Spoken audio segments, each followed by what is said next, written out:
আজ আমরা চর্চা করব জিজাস ক্রাইস্টকে নিয়ে এবং জানতে চেষ্টা করব অন্তরাষ্ট্রীয় কৃষ্ণ ভাবনামৃত সংঘমতে জিজাস ক্রাইস্টকে কোন রূপে দেখা হয়। পবিত্র খ্রিস্টান ধর্ম অনুসারে জিজাস ক্রাইস্ট ভগবানের পুত্র, একজন আধ্যাত্মিক গুরু এবং ভগবানের প্রতিনিধি। ভগবদ্গীতার 9ম অধ্যায় 17তম শ্লোকে ভগবান বলেছেন তিনি এই জগতের পিতা, এবং 14 অধ্যায়ের 14তম শ্লোকে ভগবান বলেছেন অহম বীজ প্রদহ পিতা। যদি কোনো ব্যক্তি ভগবান কৃষ্ণকে ভালোবাসেন তাহলে তার জিজাসকেও ভালোবাসা উচিত, কারণ যে পুত্রকে ভালোবাসে সে পিতাকে ভালোবাসবেই। এই জন্যই যদি কেউ সম্পূর্ণভাবে জিজাসকে ভালোবেসে থাকেন তাহলে তার কৃষ্ণকেও ভালোবাসতে হবে। যদি কোনো ব্যক্তি বলে সে কৃষ্ণকে ভালোবাসে তাহলে আমি জিজাসকে কেন ভালোবাসব, তাহলে বুঝতে হবে তার জ্ঞান অসম্পূর্ণ। ঠিক সেই রকমই যদি কোনো ব্যক্তি বলে থাকে সে জিজাসকে ভালোবাসে তাহলে কৃষ্ণকে কেন ভালোবাসব, তাহলে তারও জ্ঞান অসম্পূর্ণ। যদি কেউ কৃষ্ণকে বোঝে তাহলে সে জিজাসকেও বুঝে যাবে, আবার যদি কেউ জিজাসকে বোঝে তাহলে সে কৃষ্ণকেও বুঝে যাবে। কখনো কখনো ভগবান নিজে এই পৃথিবীতে আসেন, আবার কখনো সে নিজের প্রতিনিধিকে সময়ের প্রয়োজনীয়তা অনুসারে এই সংসারে পাঠান। সেই প্রতিনিধির মধ্যে একজন হলেন জিজাস ক্রাইস্ট। বিশ্বের প্রমুখ ধর্ম খ্রিস্টান, হিন্দু, বুদ্ধ এবং মুসলিম, এই সব ধর্মের মধ্যে এই বিশ্বাস আছে যে ভগবান বা তার দূত আধ্যাত্মিক জগৎ থেকে পৃথিবীতে আসেন। খ্রিস্টান ধর্ম অনুসারে জিজাস ক্রাইস্ট ভগবানের পুত্র, আর ভগবানের ধাম থেকে তিনি বদ্ধ জীবের উদ্ধার হেতু এই পৃথিবীতে অবতারিত হয়েছিলেন। ভগবদ্গীতা ও অন্যান্য বৈদিক শাস্ত্র অনুযায়ী আমরা এটা জানি যে ইহাই সত্য।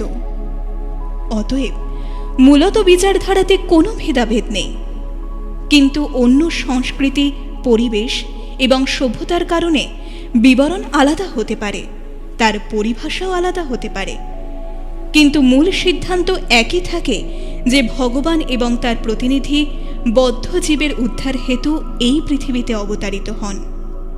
যেভাবে জিজাস ক্রাইস্টের সঙ্গে এত খারাপ ব্যবহার হওয়া সত্ত্বেও তিনি ভগবানের কাছে একটি প্রার্থনাই করতেন যে ভগবান এদের ক্ষমা করো, এরা জানে না এরা কি করছে।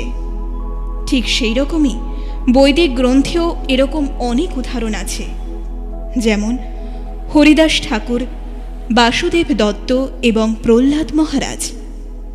হরিদাস ঠাকুরকে একজন মুসলিম হওয়া সত্ত্বেও হরিনাম জপ করবার জন্য 22 বাজারে চাবুক মারার সাজা দেওয়া হয়, তবুও তিনি সেই দোষীদের প্রতি দয়ার ভাব রেখেছিলেন। বাসুদেব দত্ত দয়ার মূর্তি ছিলেন। এই সংসারে পূর্বপাপ কর্মের কারণে দুঃখে নির্বাহিত জীবনের উদ্ধার হেতু তিনি ভগবানের কাছে প্রার্থনা করতেন সবার পাপকর্মের ফল যেন তিনি পান। প্রহ্লাদ মহারাজও ভগবান নৃসিংহ দ্বারা বরপ্রাপ্ত হওয়ার পর এটাই চেয়েছিলেন, তিনি একা এই ভৌতিক জগৎ থেকে মুক্তি চান না। তিনি বদ্ধ তথা দুঃখী জীবের প্রতি দয়ালু ছিলেন এবং সবার মুক্তির প্রার্থনা করতেন। ঠিক তেমনি বাইবেলেও জিজাস ক্রাইস্টের উদাহরণ আসে। জিজাস ক্রাইস্ট ঈশ্বরের অবতার ছিলেন, তিনি ভগবানের পুত্র, তাও তিনি সব কিছু সহ্য করেছিলেন। এটি একটি মহাত্মার লক্ষণ। জিজাস ক্রাইস্ট বলতেন যে পাপকে ঘৃণা করো, পাপীকে নয়। এটা অত্যন্ত সুন্দর একটি বাক্য, কারণ পাপী সর্বদা ভ্রমে থাকে, তার কোনটা ঠিক কোনটা ভুল কোনো জ্ঞানই থাকে না। তাই যদি এক গুরু পাপীকে ঘৃণা করে তবে তার উদ্ধার কিভাবে সম্ভব? সেই জন্যই যে শুদ্ধ ভক্ত, যে বাস্তবে ভগবানের ভক্ত, সে কাউকে ঘৃণা করে না। এমনকি যখন জিজাস ক্রাইস্টকে ক্রুশে ঝোলানো হলো তখন তিনি বলেছিলেন, হে ভগবান, এদের ক্ষমা করো, এরা জানে না এরা কি করছে। একজন শুদ্ধ ভক্তের এটাই লক্ষণ। সে জানে যে বদ্ধজীবকে কখনো ঘৃণা করতে নেই, কেননা নিজের ভৌতিক বিচারধারার কারণে এরা সর্বদা ভ্রমে থাকে। কৃষ্ণ ভাবনামৃত সঙ্গে ঘৃণার কোনো স্থান নেই।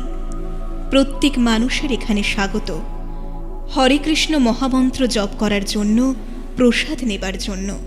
এক ভগবানের ভক্ত সবার সাথে মিত্রবৎ ব্যবহারই করেন, আর সেই জন্যই যে একজন শুদ্ধ ভক্তের কোনো শত্রু নেই।